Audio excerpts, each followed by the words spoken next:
మీ business ఏదైనా మీ ఊర్లో promotion చేయాలంటే అది సుమన్ టీవీతోనే సాధ్యం. ఇప్పుడే సంప్రదించండి. శ్రీ గణేశాయ నమః. మార్గశిర మాసమే అత్యున్నతమైన మాసము.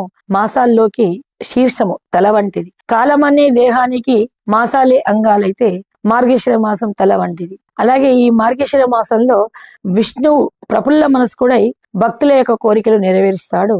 అందులో 6వ రోజు వచ్చే స్కంద షష్ఠి అత్యంత పవిత్రమైనటువంటి రోజు. స్కందుడు అంటే కుమారస్వామి, పార్వతీ పరమేశ్వర్లకు అన్యోన్యతకు కలిగినటువంటి ఒక యోగిని కుండలిని శక్తితో ఉద్భవించిన ఒక్క గొప్ప శక్తి అన్నట్టు.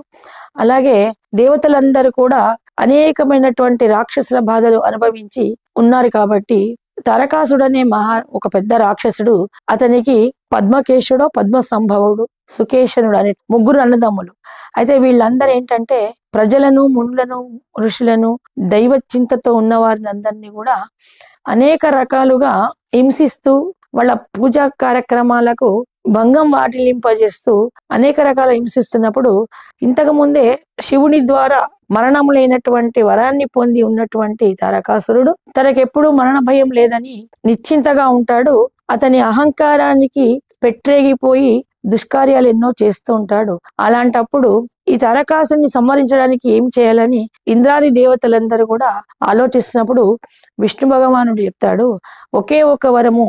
తన దైవమైన బట్టి పరమశివుడు మాత్రం అతన్ని చంపలేడు. శివుడు ఎప్పుడు కూడా ఆధ్యాత్మిక చింతనతో తపస్సు నిమగ్నంలో ఉంటాడు కాబట్టి అతని వలన, అతని సంతానం వలన తనకు ఎటువంటి మరణ భయం లేదని నిర్భయంగా ఉంటాడు. కాబట్టి కేవలం పరమశివుని యొక్క సంతతి అయిన వారితో మాత్రమే ఈ తారకాసుడు సంహరించబడతాడు. అటువంటి వరాన్ని పొంది ఉన్నాడు కాబట్టి మనం ఎట్లాగైనా తారకాసుడిని చంపడానికి, సంహరించడానికి పరమశివుని ద్వారా ఒక సంతతిని పొందాలి, లోక కళ్యాణం కోసమని దేవతా సంఘాలన్నీ ఆలోచించి విష్ణు యొక్క కుమారుడైన మన్మధుడిని ప్రేరేపిస్తారు. అతని భార్య రతీదేవి, నువ్వు ఎవరి పని అయినా చేయ కానీ శంకరుడి జోలికి మాత్రం వెళ్ళకూడదు. శంకరుడు చాలా కోపాగ్ని రగులుకుంటే 3వ నేత్రం తెరుస్తాడు.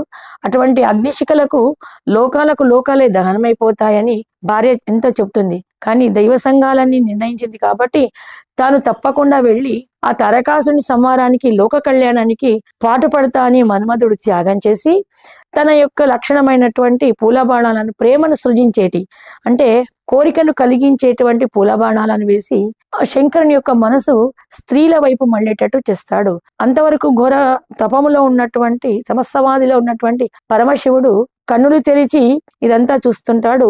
అదే కాలంలో శివుణ్ణే భర్తగా ఎంచుకొని హిమవంతుని యొక్క కూతురైనటువంటి పార్వతీదేవి శుశ్రూషలు చేయడానికి ఆయనకు పూజ పువ్వులు, కమండలంలో నీటిని, పూజా మందిరం చేయడానికి అతని దగ్గర ఒక శిష్యురాలిగా, ఒక సేవకిగా చేరుతుంది పార్వతీదేవి. పార్వతీ పరమేశ్వరుల సంఘటితాన్ని చూసి దేవతలు ఈమెనే సాక్షాత్తు సచీదేవి పోలికలతో ఉంది కాబట్టి పార్వతీదేవి వలనే మన పరమశివుడు సంతతిని పొందాలని ఆకాంక్షిస్తారు.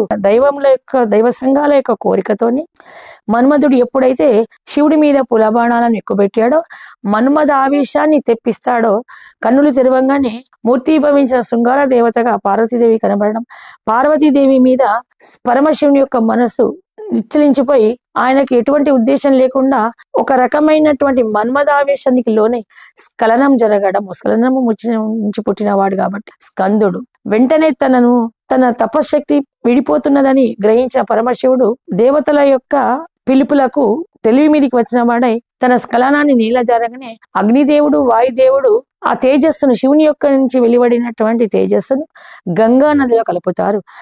అదంతా కూడా వెళ్ళి ఒక పద్మంలో, ఒక కుండలిలో ఒక పద్మం యొక్క భాగంలో నిలిచిపోతుంది.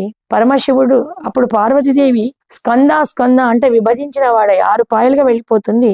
అందుకని ఆయనకు స్కందుడు. పార్వతీదేవి మొదటిగా విభజించబడినటువంటి తేజస్సు కలవాడు కాబట్టి అక్కడ ఆ రోజు ఏంటంటే కృత్తికలు, కార్తీక మాసంలో వచ్చేటి కృత్తికా నక్షత్రములు, కృత్తికలు 6 నక్షత్రాలు ఆ తేజస్సును స్వీకరించి శిశువును కంటాయి.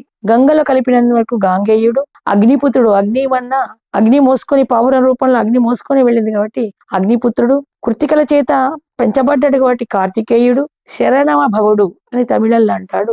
ఒక తేజస్సును అంటే ఓంకారాన్ని తండ్రికి బ్రహ్మదేవుడికి ఒకరోజు చిన్నప్పుడే బాల్యంలో ఉన్నప్పుడు, నెలలా బాబుగా ఉన్నప్పుడే ఓంకారాన్ని పార్వతీదేవికి ఉద్బోధిస్తుండగా ఆ ఓంకార తత్వాన్ని తెలుసుకున్నటువంటి వాడై కుమారస్వామి బ్రహ్మదేవుడు కైలాసానికి శివ దర్శనార్థమై వచ్చినప్పుడు బ్రహ్మదేవుడికి ఓంకార తత్వాన్ని ఓంకార విశిష్టం తెలిపాడు కాబట్టి శరవణ బహుడు అనేటువంటి నామాన్ని కలిగి ఉన్నాడు.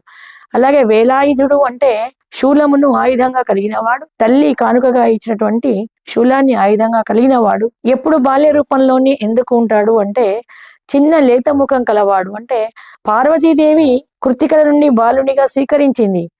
మళ్ళా షణ్ముఖుడు పార్వతీదేవికి ఇవ్వడానికి ఉయ్యాల ఏమీ లేకుండా ఒకటే చీర ఉయ్యాలలో పార్వతీదేవి రాగానే ఆమె దివ్యశక్తికి జడిసినటువంటి ఆమె యొక్క సంతానం కదా అని దివ్యశక్తి జడిసిన కృత్తికలు 6 కూడా ఒకే ఉయ్యాల్లో ఈ శిశువుని వేసిపోవడం వలన దేహం అంతా ఒకటై కృత్తికలకు రూపంగా 6 రూపాలుగా 6 తలలతోనే ఉంటాడు. అందుకే ఆయనకు షణ్ముఖుడు అంటాడు. అలాగే ఈయన స్వర్ప రూపంలో ఎందుకు ఉంటాడని మరొక సందేహం.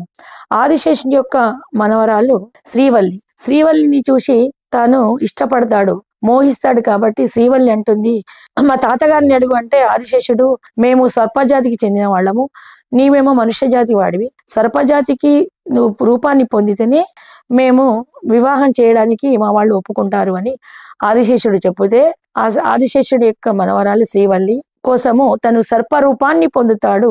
5 ముఖాలు గల సర్పరూపాన్ని పొంది ఈ పంచ అగ్నులకు పంచభూతాలకు ఒక ప్రతీక అయినటువంటి పంచవేదాలను సృష్టిస్తాడు. మనకు కుమారస్వామము స్కాంద పురాణంలో ఇంకా చాలా విపులంగా విశేషంగా మనకు స్కందుని గురించి వివరాలు తెలుస్తుంటాయన్నట్టు.